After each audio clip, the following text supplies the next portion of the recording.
You must know this before it's too late. 5 terrifying sexual secrets a narcissist hides from you. There's a reason intimacy with a narcissist begins like an unforgettable fantasy, yet eventually turns into something unbearable.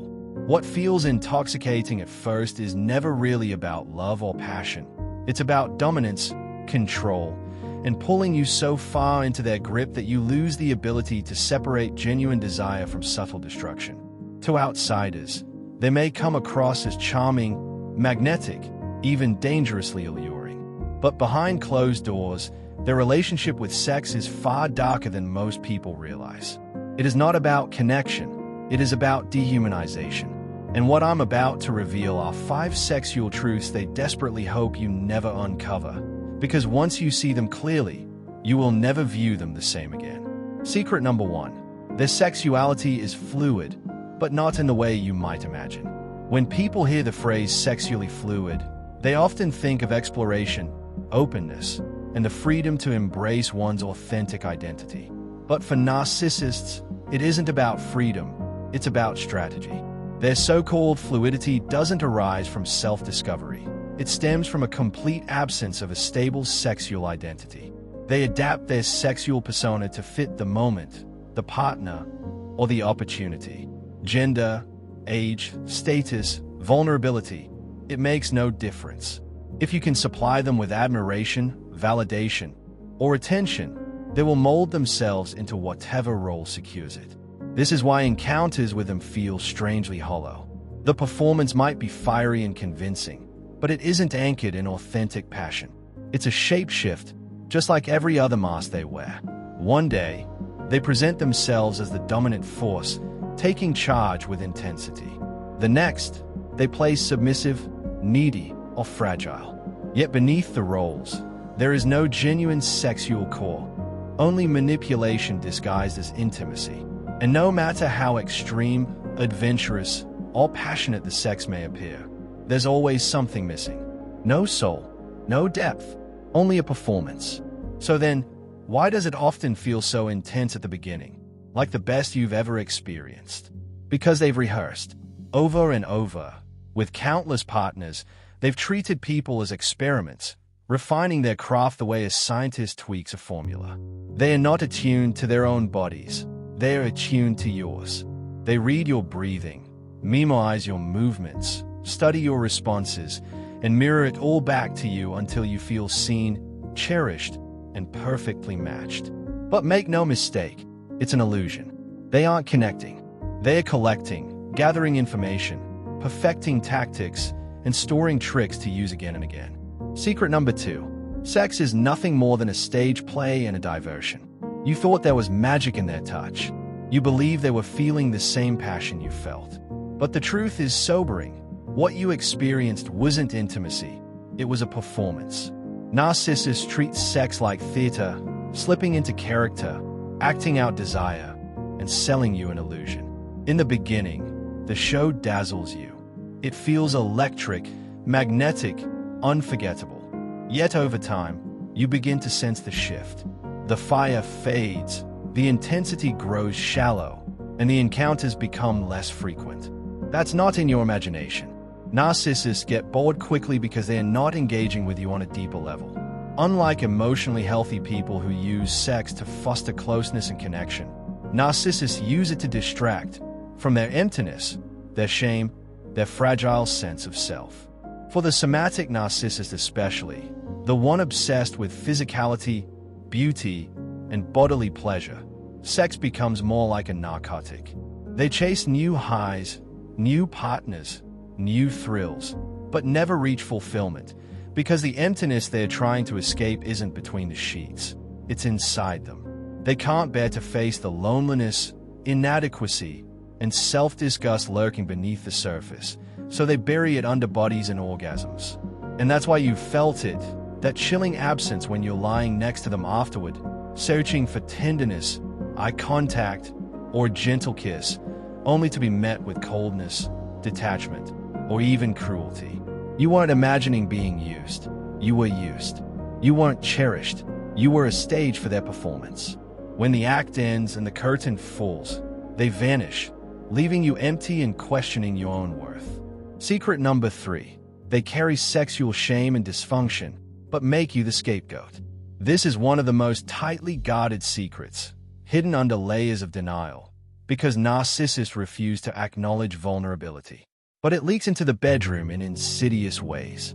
Many narcissistic men, in particular, harbor deep insecurities about their sexual performance, whether it's size, stamina, or the ability to achieve satisfaction.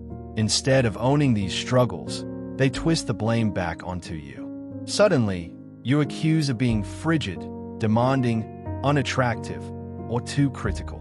The narrative becomes that you are the problem. You ruin the mood. You fail to inspire them. They will never admit that premature ejaculation, erectile issues, or the inability to feel pleasure has nothing to do with you. Why? Because acknowledging their sexual dysfunction would shatter the polished image they cling to so desperately. To protect that ego, they would rather humiliate you than face their own shame.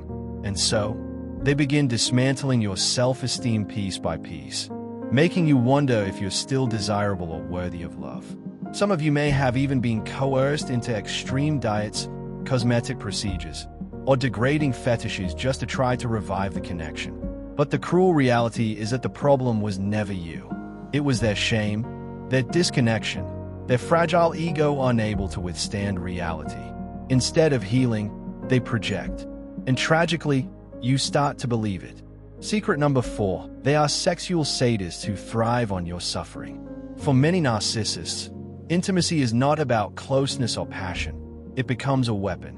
The bedroom turns into their stage for domination, a place where they can exploit you at your most exposed. You may have noticed the disturbing pattern. They demand sex right after tearing you apart emotionally, after shouting at you, blaming you, or reducing you to tears. Your body is still trembling, your breath unsteady, your spirit crushed, and yet that is the very moment they press for intimacy. Why? Because for a sadistic narcissist, your brokenness is their aphrodisiac. Your pain, humiliation, and defeat are not accidents. They are the very fuel that excites them. The more stripped of power you are, the stronger they feel. Watching you collapse, seeing your tears, sensing your surrender, it intoxicates them. This is not clumsy passion or misguided timing. It is deliberate. They don't simply want to share your body in that moment. They want to conquer it, claim it, and drain from it whatever energy they just ripped away emotionally. That is why post-fight intimacy often feels confusing, a mix of intensity and violation, of closeness and disgust. Deep down, you didn't want it. You were guilt-tripped, manipulated, too exhausted to resist, or too afraid of the consequences if you dared to say no. And when you did resist, you learned quickly what followed. They turned icy, punished you with silence, stormed out for days, accused you of manipulation, or threatened to cheat. In their world, your body is not yours. Your boundaries are obstacles. Your consent is optional. Your pleasure is irrelevant. What matters is the dynamic of power. Who commands, who surrenders, who begs, who loses. Their satisfaction doesn't come from intimacy. It comes from watching you give in, not out of passion, but out of defeat. That's when they feel most alive. Make no mistake, this isn't playful kink or consensual roleplay. This is not about two people exploring fantasies together. This is about exploitation at your lowest point. It is about turning your pain into their pleasure, about touching your wounds instead of your soul. And deep down, they know it. That is why they will never admit the truth. That is why they will twist the story, insisting you wanted it, pretending it was mutual. Because if they were honest, they'd have to face the darkest reality. They are aroused by breaking you. Secret number 5. Even in your most intimate moments, their mind belongs to someone else. You could be lying beside them, exposing every part of yourself, your body, your heart, your vulnerability, yet they are not truly with you. Their eyes may glance at you, their hands may touch you, but their mind has already left the room. In their imagination, they are with another face, another body, another fantasy. Sometimes it's a friend, sometimes it's your friend, other times it's a stranger, an ex, or even a fabricated character. You can sense the hollowness in their gaze, the way their presence feels shallow and disconnected, as though you've suddenly become invisible in the very moment you long to feel closest. To them, you are not a partner. You are a prop, a placeholder, a puppet in the private theater of their fantasies. The unsettling truth is this: narcissists require novelty to feel aroused, but not novelty in the healthy sense of discovery or exploration. They don't seek connection, they seek objects. They crave newness only because it allows them to project power, control, and superiority onto different bodies and scenarios. Once you become familiar, once you are no longer an object but a human being with emotions and needs, the illusion collapses for them. That is when they detach. They withdraw from your intimacy, replacing it with secret distractions, porn, explicit texting, reckless flotations. They start collecting fantasies like trophies, indulging some in reality while storing others as fuel to keep their hunger alive.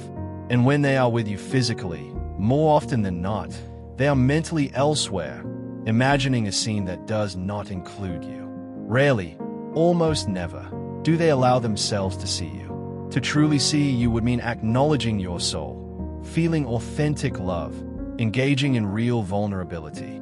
But vulnerability terrifies them because it strips away the control they cling to like oxygen.